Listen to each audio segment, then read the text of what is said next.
এবার ঘটনা ঘটিয়ে দিল পুতিন। ডক্টর মোহাম্মদ ইউনূসের সামনে মাত্র দুটি পথ খোলা, হয় শেখ হাসিনাকে ক্ষমতা ফিরিয়ে দিতে হবে, না হয় পদত্যাগ করে দেশ ছেড়ে পালাতে হবে। এখন কি করবে ডক্টর মোহাম্মদ ইউনূস?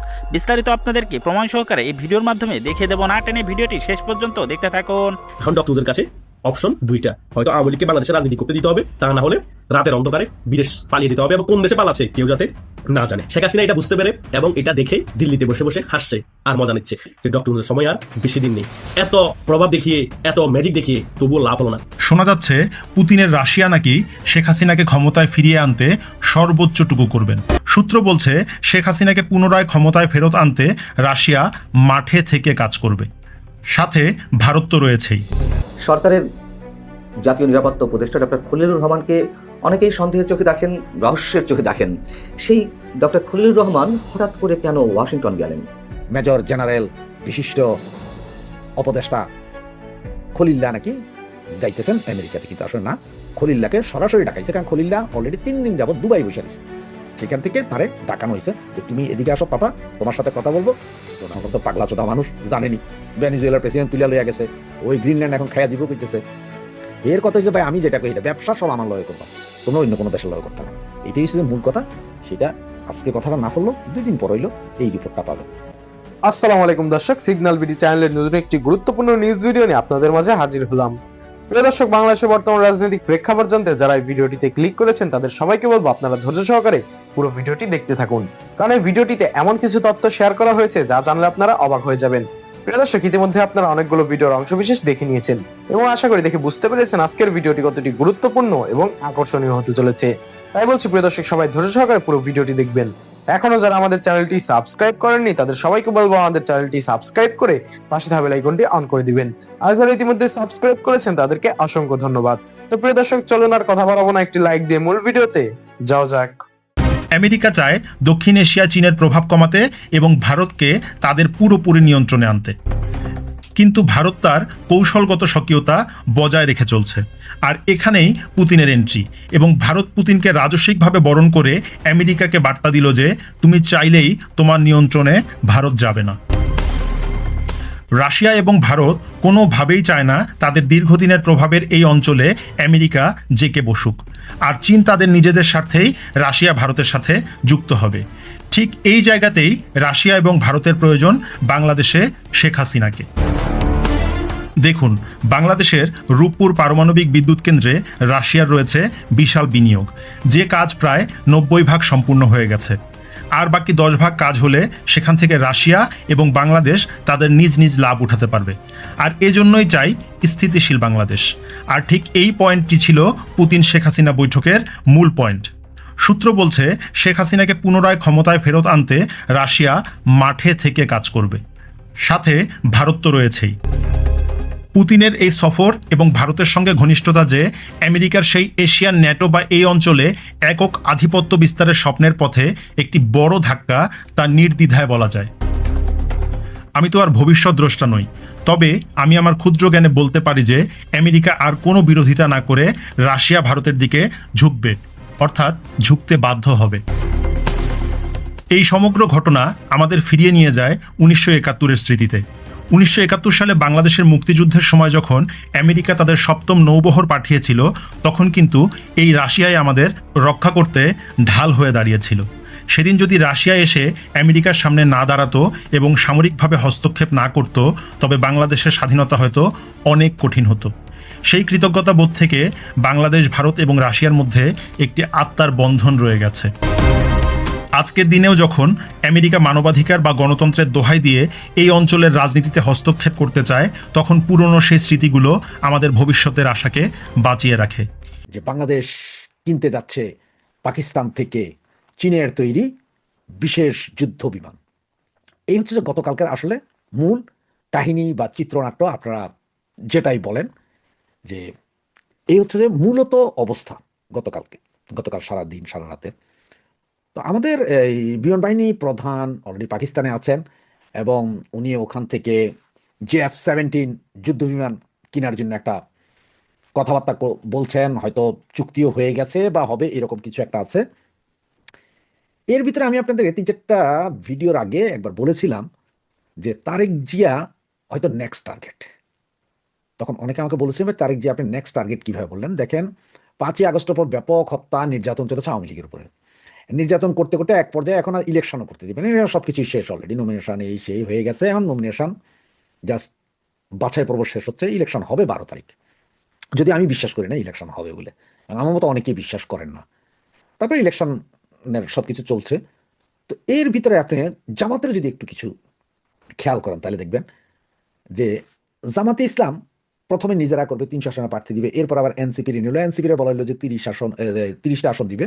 গতকালকে আবার ওনাদের ওই যে তাহের, যে 50 লক্ষ গাছবাতুলহীন, সে বললো যে 10 আসন সর্বোচ্চ দেওয়া যায়, তার এর বেশি না, 30 আসন কে বলছে আপনাদেরকে। এরপরে আবার ওনারা যায় বিএনপির সাথে দেখা করছেন, করে বলছেন যে নির্বাচনের হইলে যেই জিতবে আমরা সকলে মিলে বসে একটা সরকার করব, মানে আমরা হালুয়া রুটির ভাগে যাব। এরপরে সম্ভবত ওখানে তারেক জিয়ার সাথে মনে হয় বৈঠকটাই খুব একটা সফল হতে পারেননি। না পারার কারণে ওনারা আইসা এইবার বলতেছেন যে নির্বাচনের পরিবেশ নেই। তো ওই যে বলছে হাদির কথাটা, যে তারেক জিয়ার নেক্সট টার্গেট কিনা, দেখেন ইলেকশনটা যাতে না হয় এই জন্য কিন্তু হাদিরা মারাইছে জামাত ইসলাম।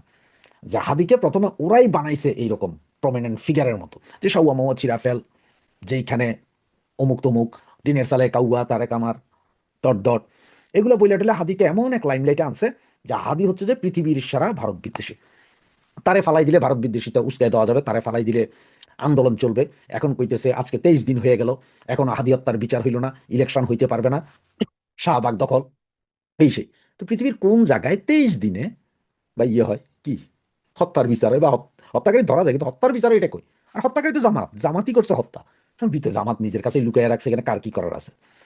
এইগুলোই যখন চলতেছে, এর ভিতরে আজকে আবার আরেকটা মজার কাহিনী। তারা কি বলছে যে একজন ব্যক্তিকেই চরম নিরাপত্তা দিতেছে এইটার সরকার, সেদিকে করে, মানে তারেকের এসএসএফ এর নিরাপত্তা। তো তারেক তো আগেই জানতো, ইংল্যান্ড থাকতেই জানতো যে বাংলাদেশে গেলে জামাতই তারে মাইরা ফেলাবে। এই জন্যই সে এতদিন যায় না। পরে ইন্ডিয়ার সাথে কথা হয়েছে, তো ইন্ডিয়া বলছে না তুমি যাও, আমরা তোমাকে গোয়েন্দা তথ্য দিব, সরকারকে গোয়েন্দা তথ্য দিব, তোমাকে যাতে বাঁচাই রাখা যায়। এরপর উনি আসলেন, এসএসএফ নিরাপত্তা, আর্মি, বিডিআর, পুলিশ সব নিরাপত্তা উনি পাইলেন। এইটা এখন আবার জামাতের সহ্য হইতেছে না। হ্যাঁ, আপনারা যদি চিন্তা করেন যে 2008 সালে যেমন শেখ হাসিনার এসএসএফ এর নিরাপত্তা দিয়ে খালেদা জিয়াকে দিয়েছিল, দুই দলকেই দিয়েছিল, এবার তো আওয়ামী লীগ নাই। তো এখন তারেকরে দিছে, এই জন্য জামাতরে দিতে হবে, এরকম তো কোনো চরিত্র নেই। আর পুলিশ প্রশাসন বলেন আর এই ইন্ট্রিম বদমাইশগুলা বলেন, সবাই জানে যে না, হত্যা, মার্ডার, খুন যা করবে এই জমাইতার গোষ্ঠীটাই করবে। সুতরাং সেই হিসাবে আছে এখন ওদের এই প্ল্যান যে এত কিছু সবকিছু হ্যান হয়েছে ত্যান হয়েছে, তারেকের পক্ষে মনে চলে যেতেছে, ব্যালেট মনে হয় পুলিশে মাইরা দিবে, এটা কোনো নির্বাচন নয়। এটা হচ্ছে ভাই নির্বাচন করিস না, আমরা যেহেতু এখনো 71-এর উপরে 24কে আনতে পারি নাই, এবং আমরা যেহেতু এই মতো ক্ষমতা যেতে পারবো না, শুধু তুইও যেতে পারবো, প্রয়োজনে তারিখটারও বাইরে ফেলাবে। এটা তাদের প্ল্যান। এই প্ল্যান যখন তারা চালাইতেছে, এর ভিতরে ওই যে মোস্তাফিজ খোস্তাফিজ নেওয়া লাগলো খেলায়। আচ্ছা, এখন গোদরসে আমরা ইয়েতে যাবো না, কই ওয়ার্ল্ড কাপ খেলতে যাবো, T20, আমাদের নিরাপত্তার অভাব। কয় যে মোস্তাফিজের নিরাপত্তা দিতে পারো নাই, আমাদের পুরো টিম গেলে নিরাপত্তা দিতে পারো না। আসলে এগুলো হচ্ছে ফাউল। আইসিসি বলছে তোমরা না আসলে তোমাদের পয়েন্ট কাটা যাবে, হ্যান হবে ত্যান হবে। এরপর আজকে ওনারা বইলা দিচ্ছেন সরাসরি আমরা খেলতে যাব না। কথা হচ্ছে ভাই, তোরা খেলতে যাবি না, এটা তো 12 তারিখের পরে, 12 তারিখ যেই যারা জিতবে তারা পরে সিদ্ধান্ত নেবে, তোরা কেন আমার আকবার আয়া। এগুলো হচ্ছে সব আসলে ওই যে নির্বাচন বানচাল, ক্ষমতা আরো দীর্ঘায়িত করার একটা পুরানো কৌশল। এবার আসে যে খলিল সাহেবকে কেন ইউএসএতে ডাকা হইল? আসলে খলিল সাহেবকে অন্য কিছুর জন্য ডাকা হয়নি। বাংলাদেশ ভারতের সাথে মারামারি করবে, নাকি বাংলাদেশ এই আপনার পাকিস্তানের লগে কাপড় তুলা দিবে, এগুলো নিয়ে আমেরিকার কোনো চিন্তা নাই। আমেরিকার অ্যাম্বাসেডার আসছে 11 তারিখ বা 12 তারিখ, এবং সেই হিসাবে আমেরিকা এখন তাদেরকে ডাকছে। কারণ হচ্ছে ওই যে গত 2 দিন আগে ওনারা যে চায়নার ফ্লাইট কিনবে, F-17, সেইটা নিয়ে এখন লাগছে আমেরিকার মাঠে। কথা হচ্ছে তুমি ওই বিমান কেন কিনবে? তুমি প্রয়োজনে আমার থেকে কিনো, ইউরোপ থেকে কিনো, চায়না থেকে কিনো, কারণ আমেরিকার প্রধান শত্রু আবার চায়না। চায়নার বিমান কিনতে পারবে না। প্রয়োজনে আমি তোমার F-16 দিব, আরও কিছু দেবো, তুমি সেগুলো কিনবা, কিন্তু এই বিমান কিনবা কেন? এটি হচ্ছে মূল কাহিনী, যে চায়নার কাছে তুমি আর যা বেচা দিবা পাশা বেচা দিতে পারতা না, চায়নার কাছ থেকে কিনতে পারতা না। আর চায়না তো শেয়ানা, চায়না নিজে বেছে না, চায়না পাকিস্তানি দিয়ে বেছে, মানে আমরা। আর এই বিমানগুলো হচ্ছে মূল কাঠামো, মূল যত মেশিনারি আছে সব চায়নার, শুধুমাত্র উপরের খোল। বাংলাদেশে যেমন বাসের খোলা বানায়, এই খোল বানাইতেছে পাইকারা, বানাই না, এটা এখন বাংলাদেশের কাছে বেচবে। তো বেচলে এখানে পাকিস্তানের লাভ, প্রচুর লাভ, ওদের ইকোনমি দাঁড়ায় যাবে এইসব। আর এইটা নিয়ে আসলে মূলত আমেরিকার মাথায় ঢুকছে। যদিও এখন আজকে আপনার বিভিন্ন পত্রিকায় দেখবেন যে ওরা বলা শুরু করবে অলরেডি, বা শুরু করেও দিছে অলরেডি, হয়তো কিছু কিছু নিউজও দেখতেছি, যে না আমাদের মেজর খলিল যাইতেছে, যে ওখানে যাইয়া ডোনাল্ড ট্রাম্প হয়তো একটা হুমকি দিবে, যে কি ব্যাপার, প্রথমে আপনার ট্যারিফ নিয়ে আমাদের লগে বাড়াবাড়ি করলেন, এখন আবার আমাদের এই ভিসার জন্য আপনার 18 লাখ টাকা জমা দিতে হবে, এগুলা নিয়ে একটা ফাইটিং করতে নাকি আমাদের মেজর জেনারেল বিশিষ্ট উপদেষ্টা খলিল্লা নাকি যাইতেছেন আমেরিকাতে। কিন্তু আসলে না, খলিল্লাকে সরাসরি ডাকাইছে, কারণ খলিল্লা অলরেডি 3 দিন যাবত দুবাই বসে রয়েছে। সেখান থেকে তারে ডাকানো হয়েছে যে তুমি এদিকে আসো পাপা, তোমার সাথে কথা বলবো। ডোনাল্ড ট্রাম্প তো পাগলা চোদা মানুষ, জানেনি। ভেনেজুয়েলার প্রেসিডেন্ট তুলিয়া লইয়া গেছে, ওই গ্রিনল্যান্ড এখন খাইয়া দিব কইতেছে। এর কথা হচ্ছে ভাই আমি যেটা কই এটা ব্যবসা সব আমার লয় করবা, তোমরা অন্য কোনো দেশের লয় করতে পারো না। এটাই হচ্ছে মূল কথা। সেটা আজকে কথাটা না বললো 2 দিন পর হইলো এই রিপোর্টটা পাবেন। আগামী কয়েকটা দিন বাংলাদেশের মানুষের জন্য খুবই সেন্সিটিভ, স্পর্শকাতর, এবং অনেকে এই সময়টিকে টার্নিং পয়েন্ট হিসেবে উল্লেখ করছেন। সরকারের জাতীয় নিরাপত্তা উপদেষ্টা ডক্টর খলিলুর রহমানকে অনেকেই সন্দেহের চোখে দেখেন, রহস্যের চোখে দেখেন। সেই ডক্টর খলিলুর রহমান হঠাৎ করে কেন ওয়াশিংটন গেলেন? এবং যতটা জানা গেছে যে তিনি জরুরি ভিত্তিতেই যুক্তরাষ্ট্রে গেছেন। নির্বাচনের আর যেখানে 1 মাস বাকি, সেটিকে সামনে রেখে এই সময় হঠাৎ তার যুক্তরাষ্ট্রের সফর বিষয়টি অনেকের মধ্যে কৌতূহলে জন্ম দিয়েছে। কেউ কেউ বলছেন বা কোনো কোনো গণমাধ্যমে এভাবে খবর এসেছে যে সরকারের কার্যক্রম, রাজনৈতিক উত্তরণ চেষ্টা তথা কাঙ্ক্ষিত একটি জাতীয় সংসদ নির্বাচন প্রস্তুতি এবং সদ্য আরোপিত ভিসা বন্ড নিয়ে আলোচনায় ওয়াশিংটনে গেছেন জাতীয় নিরাপত্তা উপদেষ্টা ডক্টর খলিলুর রহমান। এবং তিনি বুধবার বিকালেই দুবাইগামী একটি ফ্লাইটে ঢাকা ছেড়েছেন। এখানে একটু জানিয়ে রাখি, তার সফর সম্পর্কে অফিস আদেশে যেটি বলা হয়েছে, সরকারি অফিস আদেশ, সেখানে লেখা আছে যে তিনি একই সঙ্গে যুক্তরাষ্ট্র এবং আরব আমিরাত সফর করবেন। সফরের সময়সূচি সম্পর্কে বলা হয়েছে 8 থেকে 12 জানুয়ারি। প্রশ্ন হচ্ছে যে তিনি একই সঙ্গে আবার আরব আমিরাত কেন সফর করবেন? এই মুহূর্তে আরব আমিরাতের যে কোনো বিষয় আমাদের কাছে বিশেষভাবে উপস্থাপিত হচ্ছে। তার কারণ যুক্তরাষ্ট্র বা ভারতের যে কারোর সঙ্গে যে কোনো বৈঠক এই মুহূর্তে অনুষ্ঠিত হলে সেটি আরব আমিরাতে অনুষ্ঠিত হচ্ছে, এবং সেগুলোতে নিয়মিত অংশ নিচ্ছেন ডক্টর খলিলুর রহমান।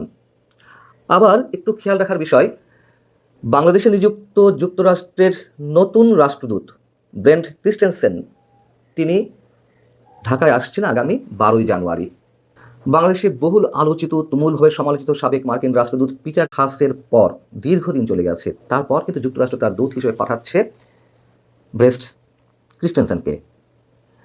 এবং তিনি ঢাকায় এসে যেটা জানা গেছে বিভিন্ন রাজনৈতিক দলের নেতাদের সঙ্গে বৈঠক করবেন। ওদিকে আমাদের জাতীয় নিরাপত্তা উপদেষ্টা ওয়াশিংটনে কাদের সঙ্গে বৈঠক করতে চান, তাদের সঙ্গে বৈঠকের জন্য এর মধ্যে ওয়াশিংটনে আবেদন জানানো হয়েছে। তালিকায় রয়েছেন মার্কিন পররাষ্ট্র দপ্তরের রাজনীতি বিষয়ক আন্ডার সেক্রেটারি অ্যালিসন হুকার, দক্ষিণ ও মধ্য এশিয়া বিষয়ক অ্যাসিস্ট্যান্ট সেক্রেটারি এস পল কাপুর, এবং ওয়াশিংটন সফরে থাকা নয়াদিল্লির অর্থাৎ ভারতে নিযুক্ত মার্কিন রাষ্ট্রদূত এবং দক্ষিণ ও মধ্য এশিয়া বিষয়ক মার্কিন যুক্তরাষ্ট্রের বিশেষ দূত সার্জিও গোরের সঙ্গে আমাদের জাতীয় নিরাপত্তা উপদেষ্টা বৈঠক করতে চান। যাদের সঙ্গে তিনি বৈঠক করতে চান বা বৈঠকের সম্ভাবনা রয়েছে, যাদের নাম উল্লেখ করলাম, তারা কি সবাই ভিসা বন্ড প্রক্রিয়ার সঙ্গে যুক্ত? অর্থাৎ যেটি ওপেনে বলা হচ্ছে যে তিনি ভিসা বন্ড প্রক্রিয়া যে জটিলতা দেখা দিয়েছে সেটি নিরসনের জন্য ওয়াশিংটনে গেছেন। এই যে ব্যক্তিগুলোর নাম বললাম, তারা কি এইসব বিষয়ের সঙ্গে জড়িত, নাকি এই দক্ষিণ বা মধ্য এশিয়ায় বিশেষ রাজনৈতিক প্রক্রিয়া বা পরিকল্পনার সঙ্গে এই মানুষগুলো জড়িত? একই সঙ্গে আমি একটু পল কাপুর সম্পর্কে বলতে চাই, যিনি দক্ষিণ এশিয়া বিষয়ক মার্কিন আন্ডার সেক্রেটারি দায়িত্ব পালন করেছেন।